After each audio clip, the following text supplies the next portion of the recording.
I think I don't even know what happened to me, like, at that point. Like, my brain kind of just, like, shut down.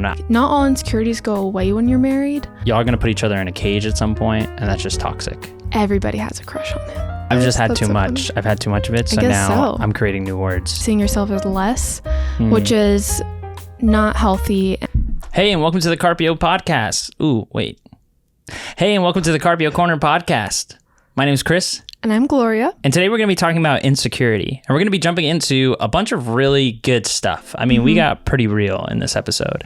And so we hope that you guys enjoy it. We're talking about a lot of insecurities that we've personally felt within our relationship and how we've been able to overcome that, but how we're still struggling with it. We're definitely not like done with that. Yeah. And we touched too on some like physical insecurity, job insecurity, a lot of relationship insecurity, but we dive deep.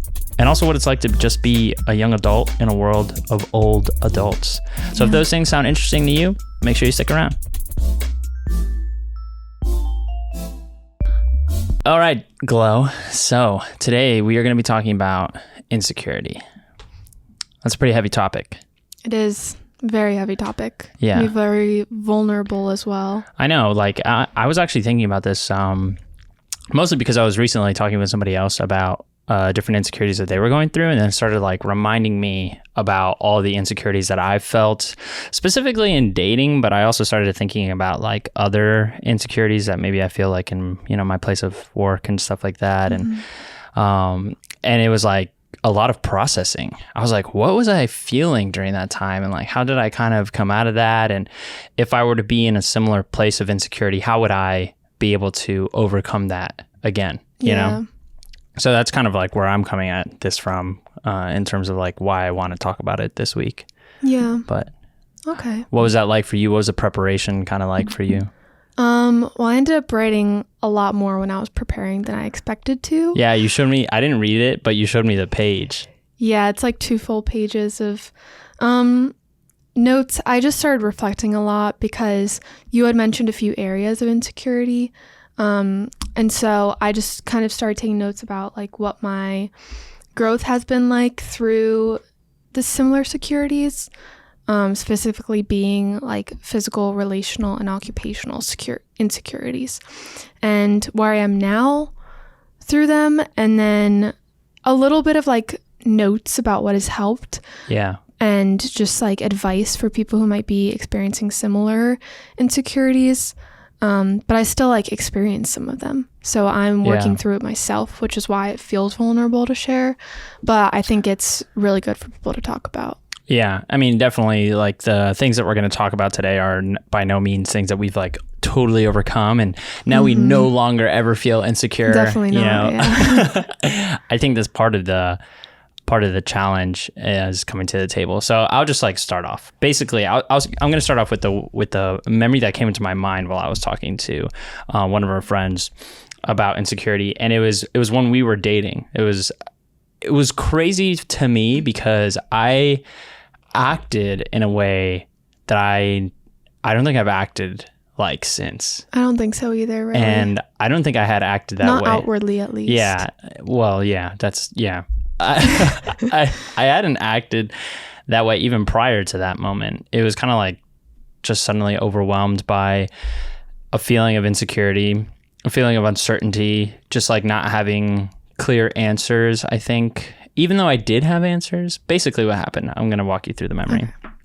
Basically what happened is we went over to our friend's house, and they were having like a big birthday party for him and everything like that. This is really early on in our dating relationship. And we were officially dating. I'm pretty sure we were. It was really early though. Yeah, it was super early. And your ex was there at the time, you know, and everyone was like in the living room dancing it up, like tons of people in this like house that probably was way over capacity, just because the amount of people jumping up and down, like all this kind of stuff. Yeah. I mean, there's a giraffe in the room, a giant giraffe in the room for some reason. Like, and I could see that you had this incredible bond with these people. I think is what made me feel insecure was like, dang, like look at this history she has with these people, and they're all so comfortable with each other, and they're dancing, and her ex is here too, and she's told me that she's over him, but like, is she really? Like, it kind of felt like there was room for me to not be so sure and not to like kind of trust what you were saying. So I let that keep like stewing in me and in my mind and my heart. And at first, like, I remember I went and I just sat down and I was just kind of like observing and much more reserved than I usually am. And then I was like, I can't do this. And I walked out and I went to the car, I closed the door, I sat down, and I think I don't even know what happened to me. Like at that point, like my brain kind of just like shut down. I think I was having kind of like an out of body experience in that moment because I was like, what am I doing? And like, why am I doing this? Yeah. You know, like this, I've never really done this kind of thing before. Like, it doesn't make sense. Like if somebody else were to have done this, I would have been like, why did you choose to react that way? Like, but it felt like it wasn't almost a choice in some way, you know. Looking back, I think it was a choice. Like, I think that there's a lot of things that I was doing, like not taking you at your word in terms of, you know, kind of what you had said, and then that allowing that to create a feeling that I let kind of dictate my reality and stuff. But yeah, I don't know. That's kind of just like the whole ball of like insecurity. That's like my insecure kind of story. I think it led to a good conversation after, if I'm remembering. Do you remember the conversation? Because I don't know. I don't remember the conversation, but I do remember maybe like 10 or 15 minutes went by. Yeah. And I think I had been like dancing in the living room when you had left. And that's when I either went out and found you, or you came back in or something like that. Yeah. And it was like, where were you? Like I didn't see you anywhere. And then I think we waited till like the drive home to talk about it, because it's just better to have those conversations when it's just you two and not like you two talking in a corner with a bunch of people. Yeah. But I mean, one thing I mentioned was just being open when you do experience those things, and not trying to be like, oh, it's fine, like it was nothing, or like you should tell your significant other when you do feel insecure about something, because then they're aware of it. And also, it probably wasn't, I'm not going to say probably wasn't, it might not have been their fault that you are feeling insecure, and so then they won't feel like they did something wrong, and it can just lead to good discussion that will, you know, prepare you more for the future, especially if you do get married, because like not all insecurities go away when you're married. I thought that they would, but they don't. Like, you're like, there's a ring on it, so everything should vanish, right? I know. I guess for some reason I thought like when I'm a wife, all my insecurities will just basically go away because you're married. But like, because you promised. Yeah, but we're still human, and we're still gonna experience, like, sometimes it still is, in my personal opinion, it can be like, it feels sinful when you get really insecure, or when you get like jealous. We know that that's a sin. But like, I think it is wrong to a certain extent, especially if it is affecting the people around you and your significant other. But like, I still experience that even as a wife, and so well, I would definitely say that it wasn't your fault in that scenario. And when you're experiencing an insecurity that's causing you to act a certain way, it definitely is important if the other person literally isn't doing like anything, and you're just like having assumptions of like, well, what if they aren't really, and like what are they thinking, and like you're allowing for your mind to take you on a path that literally doesn't exist. Like in that moment, anything that I was feeling didn't really exist like in the real world, but in my heart it did. And I do think that that's a sin, to allow for that unbelief to impact someone else in a way where you're trying to like control them or manipulate them, and like dictate your behavior towards them. Because if I had gone to you and I said, you know, and this is the temptation, I think we even had a conversation earlier this week kind of in a similar vein, where it's like, oh, well, I don't, you know, I don't want you to go and talk to this person, or I don't, you can't hang around your ex like ever again, like that kind of thing. And it's like, I mean, if he's in your friend group or something like that, like I'm now trying to control you to try and cope with my insecurities, but my insecurities actually don't have like ground in that moment. And there's a passage that I think a lot of people are really familiar with. It's 1 Corinthians 13, where it talks about like what love is. And I think, love is patient, love is kind. All that stuff is really important. But there's this one verse within that passage that I think holds true to how you can remind yourself to combat insecurity within a healthy, trusting relationship, whether that be with your spouse or whether that be with your, boyfriend or girlfriend. It says, love bears all things, believes all things, hopes all things, endures all things. And I think particularly like believes all things is the number one thing that causes the insecurity. It's like, well, do I really believe that they're faithful? Do I really believe that they're gonna always choose me and not choose someone else? Like if I don't believe that, then I will feel insecure. And that's what sent me for like a whirlwind. And I think probably it impacted me like a lot more because I was really putting myself out there for the first time in like a while. Like you were my first girlfriend in like what felt like a really long time, So I just think that kind of really plays into, the whole piece of overcoming insecurity within a relationship. It's like, understand that the love that you have for the other person has for you should set the example of like, we're going to bear all things, we're going to believe all things, we're going to hope all things, and we're going to endure all things together. And as long as we have that as our foundation, let's make sure that insecurity doesn't then dictate our reality, because it doesn't have to. Yeah, that's good. Yeah. So did you have anything that you wanted to share? Well, I mean, I feel like there's a couple other things in terms of relational insecurities. Yeah. One thing I kind of wanted to touch on, just because this hasn't been it's here and there in terms of like physical insecurities, which I think can look different for different people. Yeah.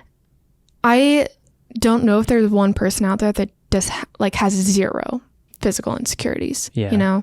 We all probably have something that we're insecure about. Yeah. I know that I have like several, and I've grown a lot over the years to like accept myself for who God made me to be. Yeah. And not, looking in the mirror and immediately seeing something that I want to change.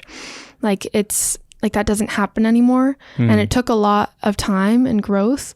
And I know that in the past, like those physical insecurities have led to relational insecurities, because I'll think like, oh, my significant other works with or is around or is in class with or whatever, with like people that I see as more beautiful than myself. And I would just be so insecure because, I'm like, when they're not around me, they're seeing these people, and just like truthfully seeing yourself as less, which is not healthy, and like is not good for yourself or the other person, especially if they're not doing anything wrong. Yeah. Like that's still my own personal insecurities that I need to work through. And so I'm trying to remember if I kind of wrote things down. I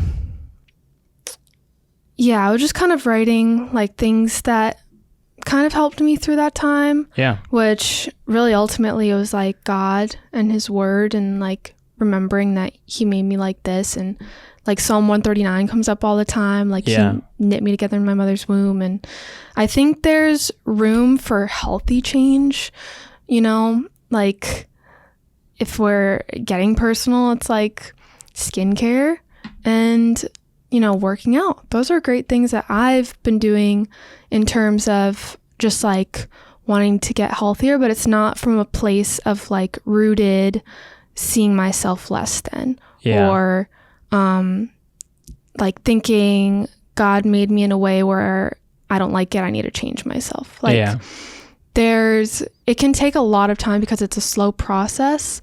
Even the healthy change can take a long time, but it's like through that and like I think you need to come to a place of accepting yourself before you are able to do that too. Yeah, because you don't want your healthy choices to have unhealthy motivations. Yeah, because exactly. you can work out for unhealthy reasons, and you can have skincare routines for unhealthy reasons, and you're then like, oh, my skin's clean, but it's not clean enough, or like, oh yeah, like I've either lost this much weight or I've gained this much muscle, but it's not enough, because the root of your motivation was never, let me get to a good place. Like I want to get to, like, I can see that, the current state of my health is not where it should be for somebody my age, my height, my weight, so like, let me work on that because I want to remain healthy. Yeah. Like if you're trying to live up to like a certain standard of beauty, I think that's what it is. And part of it can be from culture. Part of it could be like family. Yeah. Part of it could be like friends and just trying to live up to a certain like what you think beauty is. And I think that's where some of the unhealthy motivations can come in. And that's why I wanted to mention that there like can be healthy motivations. And but yeah, all in all, I just wanted to touch on that because I know that we all at some capacity go through it, like not just girls, guys too. And I don't know if you had anything in terms of that kind of insecurity to talk about for guys. I mean, I think I probably I don't think I have as much insecurity anymore. I think partly being married took away a lot of my insecurities because I'm like, well, she's stuck with me for life now, so but that doesn't mean that I'm not like every once in a while. And I say jokingly too, it's not like a large insecurity for me, but at the same time, I'm like, this could be an insecurity down the road, is like my belly, I think my belly could be like growing. And like the other day I put pants on and it was like hanging over. So real. It was hanging over my belt, and I was like, oh dang. It's not something I'm like, oh man, like what are people going to think about me? Like that kind of thing. Yeah. But I could see that becoming something where if I were to get to a certain point of not choosing to like, you know what, I can see that my health might not be going in the best direction because I'm not choosing healthy decisions, like let me make sure that I like, take care of that now versus down the road where I'm like suddenly, very much overweight and I'm like, oh, look how insecure I am. I need, or look how overweight I am. I need to cut this down. And because I don't love who I am, I feel like people don't love me because of my weight or something like that. And that's not true for me right now, but I could see that happening. I think when I was younger, I had the opposite. So now I'm kind of like in the middle because when I was younger, I was like super skinny. And even like a couple of years ago, like 4 or 5 years ago, I was like way skinnier than I am now. And I think that definitely played a role in my confidence in some way because, I was like very I looked even more childish, because of my weight. And then it's just like, what are girls really interested in? I wasn't married or even dating you at the time. And so it's like, is that something that's important to girls? Is that not something that's important to girls? Like, do I need to bulk up? Like blah, blah, blah, blah, like all those things. But then I just became comfortable in who I was. And I was like, this is who I am. I'm a lanky guy. I'm skinny, It's what it is. And I can't really change anything about it. Like, even if I were to, because I did when I was in high school, like I did try and like bulk up, but I would have had to push myself to a place of unhealthy amount of eating to press my body into gaining weight. Because I would try to just like eat a little bit more, and, I would start to get like a more full than full, just to try and gain weight. And I wasn't still gaining weight. So like I would have had to really start to kind of push my body in a way that it wasn't naturally desiring to go in. And I think that would have been like unhealthy, but thankfully I never really went down that path. And if like, I think it's good what you're saying about you might feel like you need to change how you look for others. Yeah. And that's not, Yeah, that's like unhealthy. Yeah, especially like just tying it into relationships. Like if you are married, then they should love you for who you are, not for like what you look like. Yeah. And if you're like dating somebody and feel like they're trying to get you to change like who you are or how you look to however they like, that's not good. Yeah. And like you should think about that. Yeah. and what to do in that situation. But I think like you mentioned, just when you do get married, like I've had some of that go where I'm like, you're stuck with me. Like I'm gonna walk around the house like however. Yeah. And because I know that's not what ultimately like matters to you. Yeah. And you know, obviously there's like some level of attraction you should have, but it's like that's not but also like a determining factor. Like the picture perfect like look that you try and maintain for someone else, you stop trying so hard when you get married, you know. Like because you're like, I'm going to bed now and this is how I look when I'm going to bed, and I'm waking up and this is how I look when I'm waking up. I used to think, oh my goodness, so do I know this? Well, I mean, it's not anything crazy. No, I know. But I used to just, when I was dating, I used to like, makeup routine. Okay. Yeah. So I basically do the same thing every day. I put a little mascara, put a little concealer, I'm good. Yeah. And like when I don't have that on, like, I don't know, I just feel more put together and like dressed and whatever when I do that in the mornings. Yeah. But I used to be like so insecure without it, where I was like, nobody can see me without a little mascara and concealer on my face. Yeah. Like that's just not an option.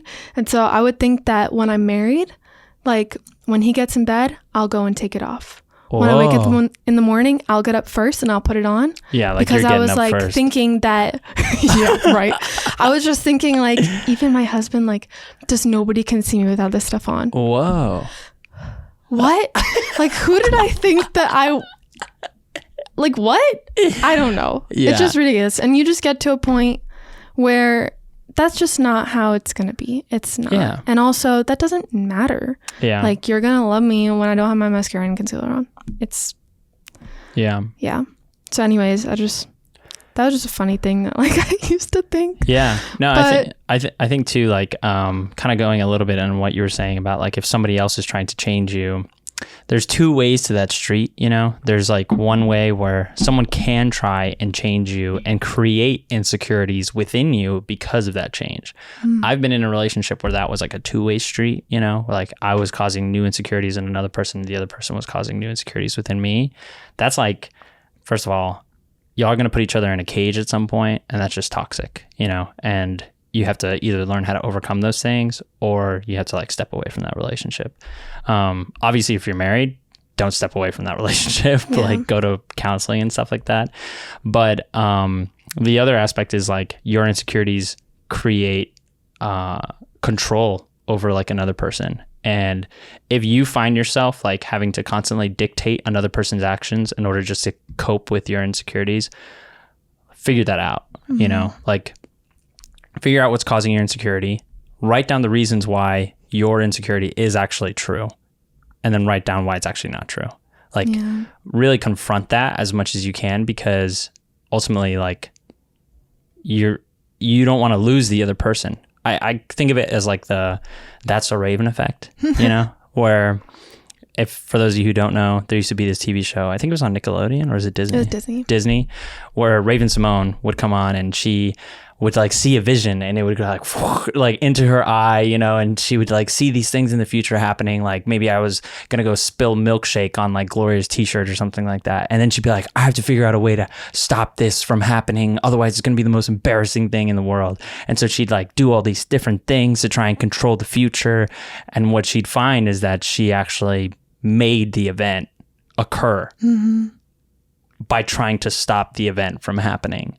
And that same thing is like true to your insecurity. You might be afraid of losing someone else, but by creating so many parameters around them for which they have to live in order for you to feel a momentary peace. Because the reality is like, if you have an insecurity and you start to put parameters around another person, that's just going to keep happening and happening and happening and happening, because you won't actually find peace, because you're not really dealing with the root cause. And what you'll do is you'll cage the person, and then they'll feel isolated, and then they'll leave. That's really what insecurities are.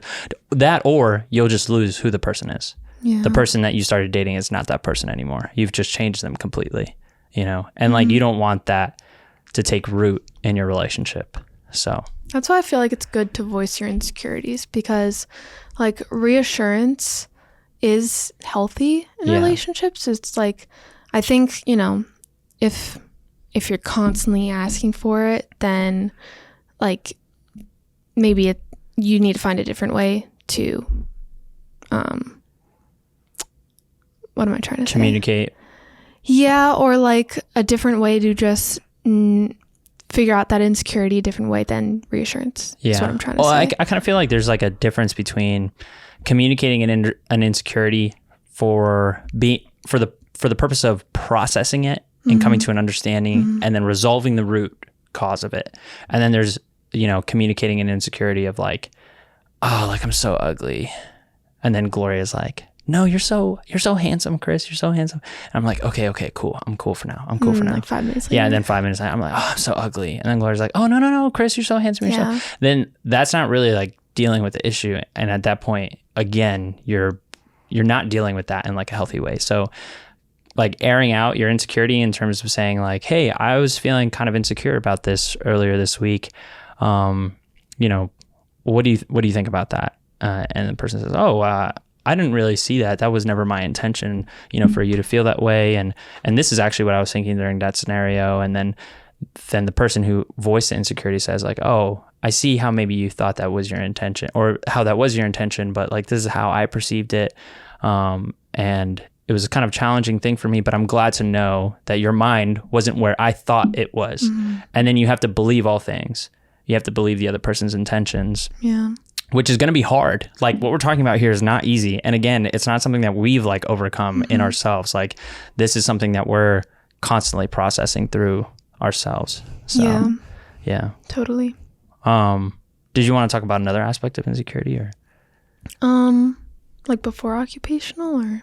Oh yeah, we could talk about that. Well, I had a couple more relational things. Sure. I think that this is also, I feel like I just have a lot of like personal stories or just thoughts, but when I was going back to the beginning and just saying when like I thought insecurities would all go away when I became a wife, sometimes so I don't think this anymore really, but at the beginning, like when I was dating and maybe in like the infatuation stage, and I was like, everybody has a crush on him. And like, and basically like, because I just thought, which you are so great, but oh, you're talking about me? Yeah. No, I was saying I would be like, literally everybody has a crush on Chris. Like, I think that like I'm trying to be like, just communicate this well. Yeah. But I just put you on like so high. Yeah. Where it's like, everybody around, just like everybody has a crush on Chris. Every girl that he talks to, every guy that he talks to, no, like just has a crush on Chris. Yeah. And like sometimes it would make me like jealous, and it would be like a lot of people, and I don't think anymore that everybody has a crush on you. First of all, who I really am now. You're like, oh, that's what I was trying not for it to sound like. Does not okay, that's what I was trying for it not to sound like. What I mean, you know what I mean. Yeah, I'm just teasing you. And I mean, obviously, no one should have a crush on you because you're a husband. Yeah, and you have a wife. Yeah, and that's like wrong. Yeah, if you have a crush on someone's husband, that's just wrong. But even so, nothing is going to come of it. Yeah. So I don't need to worry. And I don't like necessarily need to have that. I mean, I shouldn't have that insecurity, but like, there's just no reason to. Yeah. Because like every once in a while that will come up. I'm like, I literally don't need to stress about that. Yeah. Because it's not even you. It's me thinking like the other person.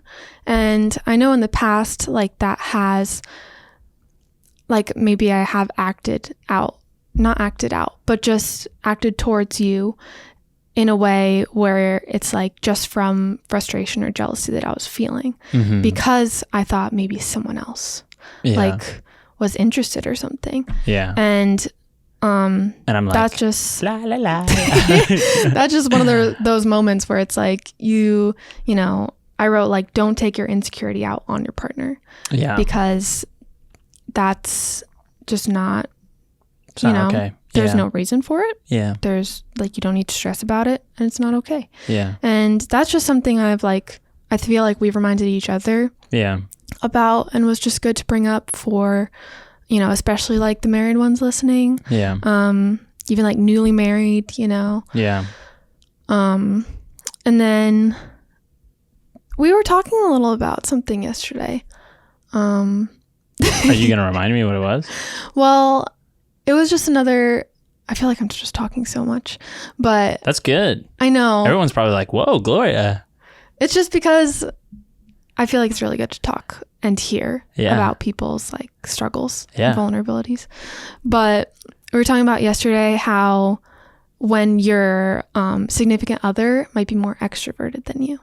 Oh, yeah. And what that can look like in conversations and like insecurities that can come up because of that. Yeah. So I'm glad you brought that up because I actually forgot about that part. Yeah. We talked a little bit about like each other's experience with that and how we can each like act on it and grow. So what she's talking about is like, imagine that you and your significant other went somewhere and then another person approached the conversation. So now there's 3 people in the conversation. And me, the more extroverted person, and Gloria, actually, we're in that conversation with this other person. But then the other person only started to look at me while we were talking and just stop making eye contact with Gloria. Yeah. That's what we're talking about. That's basically what we're talking about. And it's like, it tends to be, I don't want to say frequent, but like it happens fairly often where it's become like a pattern of something that's happening and like has become frustrating. But it's also one of those times, like we were just saying, where I shouldn't let it affect how like I treat Chris because he's not doing anything wrong. I'm just talking. And and it's just like what to do in situations like that. If you are experiencing something similar that doesn't have an impact on your relationship. Yeah. Because it shouldn't, other than maybe like a good conversation like we had yesterday and we're having now. Yeah.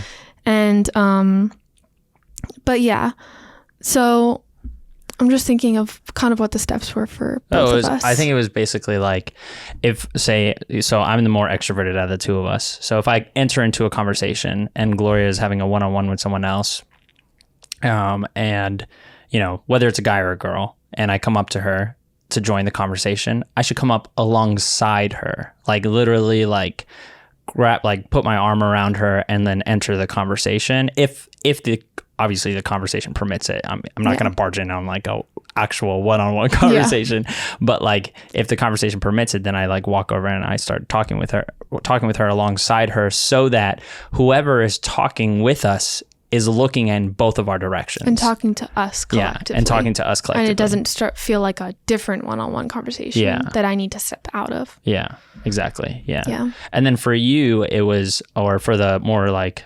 the less extroverted role, it was remembering that if that does happen, you're there as a support to your spouse, just period in life. You know, like I'm in the same way. I am a support to you in life. You're a support to me in life. And you wouldn't just want that extroverted partner to just walk away from the conversation. Yeah. You wouldn't feel good about that. And the temptation can be, if someone's only talking to one of you, to be like, well, I'm not a part of the conversation anymore, so I'm just going to walk away. Yeah. You know, and I've done that before, which is why I wanted to talk about it.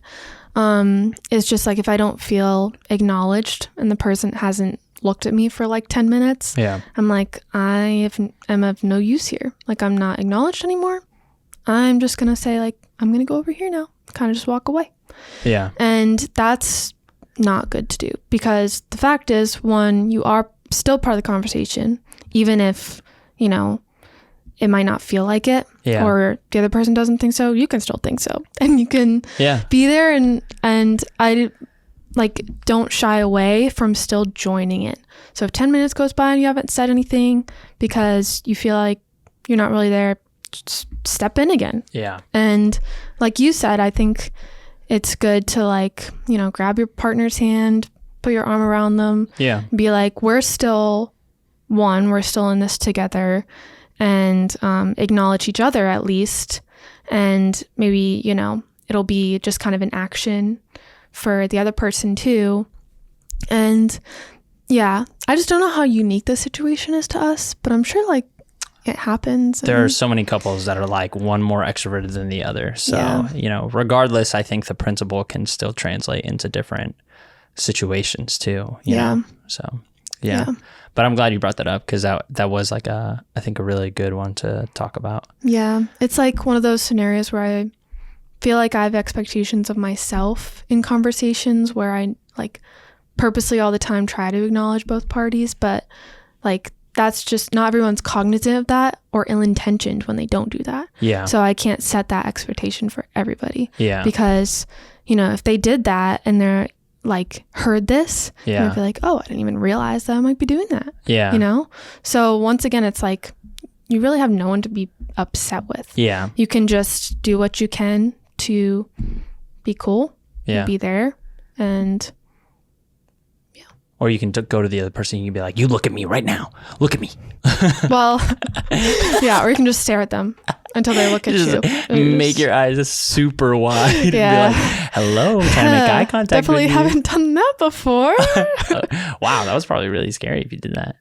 Well, I'm not going to say open my eyes super wide, but you know, okay. I've kind of looked and been like, are you going to look in my direction? You know? Yeah. But anyways. All right, so I wanted to talk about within my own job insecurities that I've experienced, and my job has a lot to do with like public speaking. But if you are not a public speaker, but you have a job that requires for you to perform certain actions in front of like other people, whether that be like giving presentations or handing in a report or something like that, I think the principle kind of still translates. Yeah. Basically, like my insecurity especially when I first started working at Grace as a pastor, was like that. I would prepare something, I'd go, I'd speak, and then I'd come back, and then I would like immediately just feel like I did the worst possible job ever, you know? And I remember actually, because I started off with youth ministry, feeling like really insecure in front of the like high schoolers and middle schoolers. And I don't know why, but I like really, really felt that. And I just had to kind of come to a place where I was like, okay, no matter what, even if maybe I didn't communicate the best that I could have communicated, like I know that I did my best in that moment. You know, I know going into that, I was like, I'm going to do my best. I'm going to write as much as I can, like out, and I'm going to look it over and I'm going to present it. And if that is the best that you can do, then like find peace in that, because you're only going to get better, you know? And I think the biggest thing, and we've kind of talked about this part before, like the biggest part of insecurity in that regard is failure. Because I was like, well, what if I failed? You know, for me specifically, I was like, what if I fail these kids in their faith with God?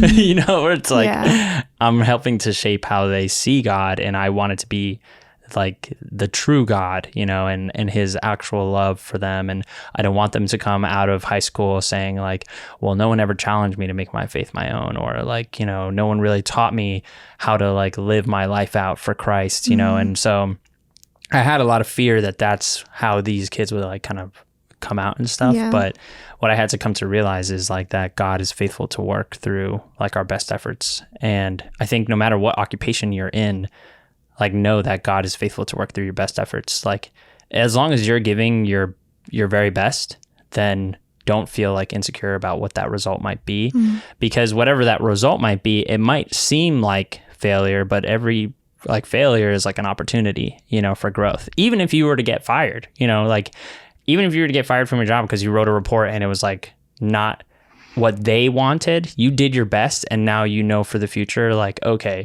how could I have known better what they would have wanted. And maybe you wouldn't be able to know that, but then you find like another opportunity. Well, what else could I learn? You know, like those kinds of things. How can I sharpen my skills? Like, it's just always opportunity for growth. And it's like it was a big pivot for me to go from like, dang, I feel really insecure, to, man, I wonder what growth opportunity I might have here. I wonder what I might learn from this time, you know, preaching, or this time, you know, discipling someone or something like that. Yeah. So that was kind of me, but yeah, I don't know how much that translates to everyone else's life. But well, I think that even if you're not a presenter or a public speaker at your job, like you can have job insecurity if you don't maybe feel like you are the best at what you are doing. Mm-hmm. I've felt that way, even though it's my first time in this job. I don't have experience really. Yeah. Now I have a year of experience and I've like learned a lot, but I've also failed when I didn't know what I was doing. But I kind of wrote down a little tidbit from just what I was thinking about in terms of my job, which is like, don't be afraid to ask questions. Like if you are feeling insecure in what you're doing and you feel like you're not doing something right, it's better to ask and do it right than not to ask and do it wrong. Yeah. Because like it might be intimidating to be like, I don't know what I'm doing with this. Yeah. Can you show me? Can you help me? And I feel like it's still better than like doing it totally wrong and then being like, what is this? And you never asked, you know, what to do. And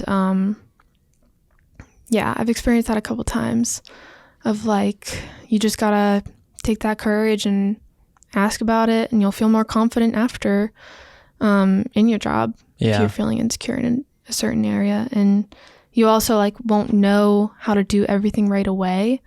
I guess the occupational insecurities I'm kind of coming at from like if you're starting a new job. Because I've only been here a year. And my old jobs, I would learn super fast. Like a flower shop, learn how to make some bouquets and work the register. And it's like, I pick stuff up pretty easy at those jobs. Burrito place, you learn how to use the register and like pack guacamole. And it's like, dang, you pick it up and you're good to go. And you can like excel in it pretty easily and do it faster or whatever. Yeah. And this job is like, no, it's ever changing. Yeah. Like case management is just different every day. Yeah. And every case is different. And I'm not going to just pick it up easy like my old jobs. Yeah. And that doesn't mean I'm failing at it. Yeah. And it might create more insecurities because it's just taking longer to learn and to be good at it than like I thought it would. But that doesn't mean that I'm bad at it. Yeah. And it just means I need to ask those questions and like take what opportunities I can to learn, whatever that looks like, and just continue to grow. And it also doesn't like, I think something else I kind of wrote was if you don't feel like totally called to be where you are in the job right now, then it's still a good time to realize what your gifts are and what you do well at in the job you're at to like move forward and to know either like what doors to be looking at if another job were to open or like another thing you can pursue, like a different passion. But it's still a good place to be like, oh, I like doing this part of my job. Yeah. Or I'm really good at this part of my job. And it doesn't mean all of it is always going to look like perfect, but at least you're still learning in that sense for like whatever future job you might have or starting something up or I think that's an awesome insight. That's like a really good insight. It was just like knowing or observing yourself and like what gifts like you have. You might not be where God has called you to be like in that moment, or it might not feel like you're where God has called you to be at some point in your life, but like what you're learning is the gifting that you have for the later moments, which is like being mindful now versus doing like hindsight, you know, because a lot of people are like, oh, I look back and I see like, oh, God was actually using my time in high school of like igniting this desire for graphic design for today, because now I'm doing this in graphic design. You know, it's like, oh no, well, while I'm here, God, like, what are you sharpening? What are you sharpening in me? Because I want to know I think it's going to give me like a little bit of a hint maybe as to what direction I might be going in. It might give you a hint, but it also might totally not give you a hint at all. You might not ever expect to be where God will bring you, you know, which is kind of the cool part. It's like always, you know, that's true. You never really know. But, all right, I have one more thing that I want to talk about. And this is something that I experienced, you know, first time kind of getting into the workforce and stuff like that, especially because the median age of our church is like is older, like probably 40 plus or 50 plus kind of thing.